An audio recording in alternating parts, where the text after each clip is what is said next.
Ah. Ito na ano ba niya? Ito na cholesterol. Complete. Lihat ini lihat. Ini deh. Ini satu sini.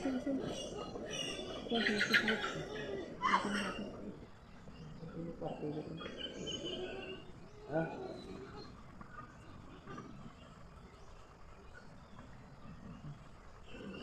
Yan. Ayan, mayroon tayong iba't ibang uri na pagkain. 4. Iba't iba. So, chick booster to.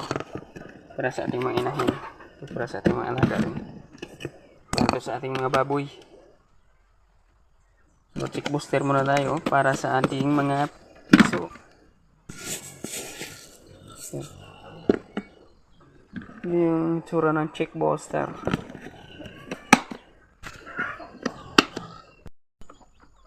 Super excited na itong ating mga alagang kumain. No? Nag-away-away sila. Hindi na naubos yung saging na nilagay natin. Sa kabila, so far na rin.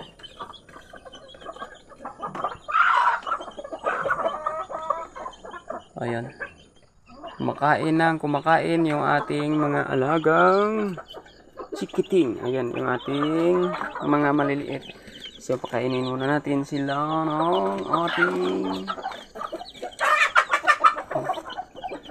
Meron na itong tawag nun. Lagyan natin ang kanilang automatic feeder.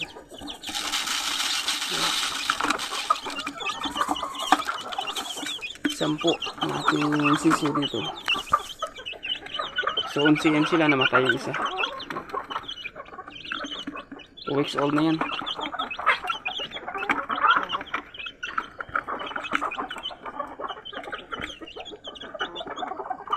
Yan ang kanilang drinker. Parang ayaw nilang kumain pag umaga. Masyado kasing malamig. Nahihiya sila yun. Nahihiya sa kamera. So next naman tayo. Ayan. Ang atong saging natumba sa init. Tapos nandito ang ating mga maliliit pa na sisiw. At 12. Yan, hindi pa nila naubos ang kanilang...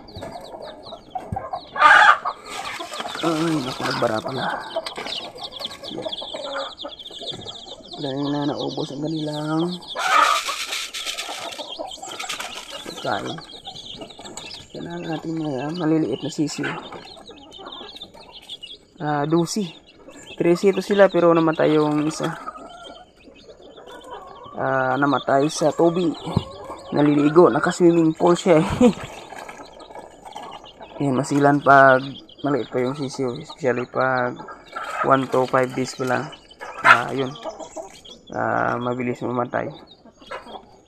Tapos pag hiniwalay mo na yung kanyang ina, madalas may encounter mo sa sisiw sipon. Nanghihina. Siyempre naga-emote, charms, naga-emote. Umi-emote kasi wala nang ina. Hindi, naginawan siguro. Kasi wala nang hit galing sa kanyang ina. Wala nang naglilimlim sa kanila. Wala tigatabon. Walang cover. Yan yung ating mga alaga. Yan yung ating bahaya ng ating mga manok. So, transfer natin. At yan lang mga idol, ang update sa ating alagang sisiw.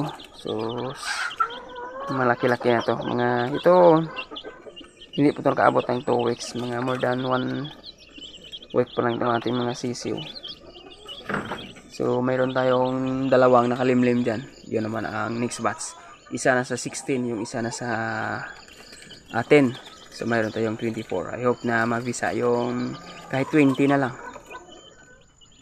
So, yan ang buhay dito sa province.